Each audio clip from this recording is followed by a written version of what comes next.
샬롬 반갑습니다. 2021년 11월 23일 화요일 생명의 삶 시간입니다. 오늘도 말씀을 듣고자 이 자리에 나오신 모든 성도님들 주님의 이름으로 축복합니다. 먼저 제가 기도함으로 시작하겠습니다. 사랑이 많으신 아버지 하나님 감사합니다. 오늘도 우리를 이 자리에 부르시고 이 자리에 함께 하시는 주님, 그 주님이 나의 주님이 되어주심에 감사와 찬양을 올려드립니다. 분주했던 지난 삶들을 다시 한번 주님 말씀 앞에 정비하고자 합니다. 주님, 저희들에게 친히 가르쳐 주시고 말씀하여 주시옵소서. 이 모든 말씀 우리 주 예수 그리스도 이름으로 기도드렸습니다. 아멘. 오늘 살펴볼 말씀은 욥기 30장 1절에서 15절 말씀입니다. 오늘 말씀을 먼저 요약해 드리겠습니다. 욥은 상황이 바뀌어 모두 자신을 비웃는다고 말합니다. 사실 그들은 비천하고 미련한 자의 자식이요 이름 없는 자의 자식입니다. 그런 사람들조차 욥을 조롱하고 놀리며 미워해 침을 뱉습니다. 하나님이 욥을 곤고하게 하셨기 때문입니다. 욥은 공포에 사로잡히고 그의 품위는 날아가 버립니다. 이 본문 말씀을 읽어보겠습니다. 욥기 30장 1절에서 15절 말씀입니다. 그러나 이제는 나보다 젊은 자들이 나를 비웃는구나. 그들의 아비들은 내가 보기에 내 양떼를 지키는 개 중에도 둘만하지 못한 자들이니라. 그들의 기력이 쇠잔하였으니 그들의 손의 힘이 내게 무슨 소용이 있으랴. 그들은 곧 궁핍과 기근으로 인하여 파리하며 캄캄하고 메마른 땅에서 마른 흙을 씹으며 떨기나무 가운데에서 짠 나무를 꺾으며 뱃살이 뿌리로 먹을거리를 삼느니라. 무리가 그들에게 소리를 지르므로 도둑같이 사람들 가운데에서 쫓겨나서 침침한 골짜기와 흙구덩이와 바위굴에서 살며 떨기나무 가운데에서 부르짖으며 가시나무 아래에 모여 있느니라. 그들은 본래 미련한 자의 자식이요 이름 없는 자들의 자식으로서 고토에서 쫓겨난 자들이니라. 이제는 그들이 나를 노래로 조롱하며 내가 그들의 놀림거리가 되었으며 그들이 나를 미워하여 멀리하고 서슴지 않고 내 얼굴에 침을 뱉는도다. 이는 하나님이 내 활시위를 늘어지게 하시고 나를 곤고하게 하심으로 무리가 내 앞에서 굴레를 벗었음이니라. 그들이 내 오른쪽에서 일어나 내 발에 덫을 놓으며 나를 대적하여 길을 에워싸며 그들이 내 길을 헐고 내 재앙을 재촉하는데도 도울 자가 없구나. 그들은 성을 파괴하고 그 파괴한 가운데로 몰려드는 것 같이 내게로 달려드니 순식간에 공포가 나를 에워싸고 그들이 내 품위를 바람같이 날려버리니 나의 구원은 구름같이 지나가 버렸구나. 아멘. 욥이 29장에서 형통했던 과거에 대해 회상했다면 이제 30장에서는 그가 현재 겪고 있는 고통스러운 상황에 대해 탄식하고 있습니다. 현재 욥은 과거에 누렸던 사회적 지위를 모두 잃고 조롱과 멸시의 대상으로 전락했습니다. 욥보다 어린 자들이 욥을 비웃습니다. 그렇게 욥을 비난하고 조롱하는 자들은 공동체에서 쫓겨나 척박한 땅에서 비참하게 살아가는 자들이죠.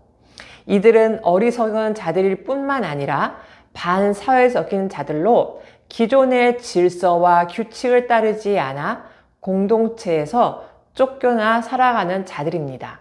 그런데 이들에게조차 조롱당하고 침뱉음 당할 만큼 욥은 비참하고 고통스러운 상황입니다.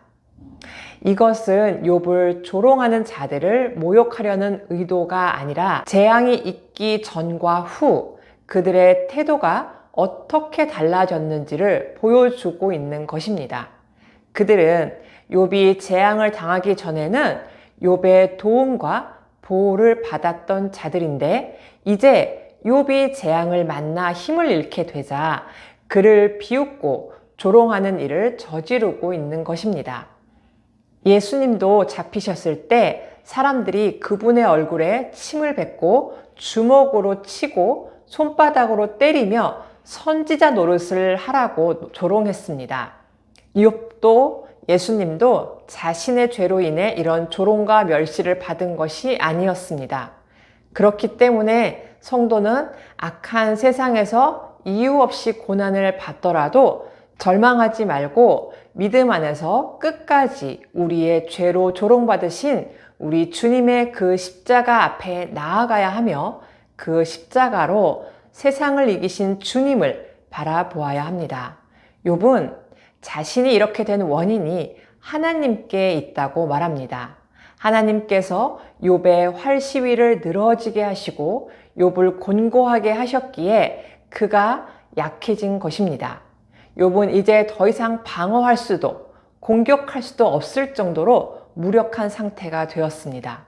적군에 포위된 신세가 되어버린 욥은 공포에 휩싸여 자존감이 무너지고 비참한 상태에 빠졌다고 고백합니다. 그리고 아무도 자신을 도울 자가 없다고 탄식합니다. 욥은 이런 일들이 모두 하나님의 허락 아래 이루어졌다고 했죠. 하나님의 허락 아래 벌어진 일이라는 것은 결국 아무도 막을 수 없다는 것이며 건지실 수 있는 분은 오직 하나님이시라는 것을 의미합니다. 그래서 예수님도 십자가의 죽음을 그 하나님 뜻에 순종하여 잠잠히 받아들이셨습니다. 그리고 하나님께서는 결국 욥을 재앙에서 구원하시고 모든 것을 회복시키십니다. 욥보다도 죄가 전혀 없는 완전한 의인이 당한 고난이 예수 그리스도의 십자가입니다. 그리고 그리스도께서는 부활하심으로 의인의 궁극적 승리를 확증하셨습니다. 이것을 너희에게 이르는 것은 너희로 내 안에서 평안을 누리게 하려 함이라. 세상에서는 너희가 환난을 당하나 담대하라. 내가 세상을 이기었노라. 악한 세상 가운데 살아가야 하는 제자들에게 예수님은 담대하라 라고 명령하셨습니다. 이미 승리하신 그 주님이 우리에게 성령과 능력을 주셔서 넉넉히 이기게 하실 것입니다. 하나님의 백성이라면 이 세상의 조롱과 비난을 받는 것에 대해 이상하게 여기지 말아야 합니다. 세상은 하나님께 온전한 사람을 미워합니다. 그 세상에서 뭔가를 기대하지 말고 오직 우리는 담대하게 승리의 길, 주님 가신 그 길을 따라가는 가운데 주님이 주시는 진짜 평안, 참된 위로를 누리시는 우리 더원 사랑의 교회 성도님들 되시길 주님의 이름으로 소망합니다. 오늘 적용 질문 중에 내게 발생한 모든 문제는 결국 누구와의 관계에서 풀어가야 할까요? 라는 질문을 가지고 이 시간 주님 앞에 나오셔서 모든 문제를 제대로 바라볼 수 있는 시간을 가지셨으면 좋겠습니다. 마지막으로 한 절 묵상을 통하여서 오늘 말씀을 다시 정리해 보도록 하겠습니다. 그들이 내 품위를 바람같이 날려버리니 라는 표현에서 그들은 공포를 가리킵니다.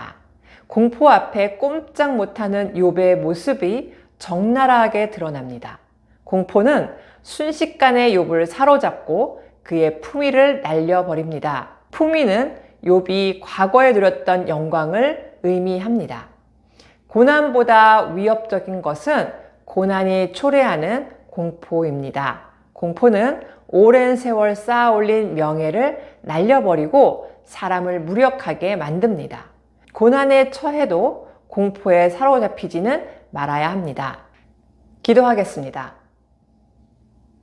거룩하신 아버지 하나님, 세상을 향하여 본이 되는 삶을 살려고 했음에도 불구하고 오히려 조롱을 받고 비난받는 그 앞에 아무 힘을 쓸 수 없는, 오히려 저의 정말 억울함만을 주님 앞에 내려놨던 저의 연약한 모습을 다 아시는 주님, 저의 무기력함을 주님 불쌍히 여겨 주시었고 다시 한번 주님의 은혜 가운데 일으켜 세워 주시옵소서.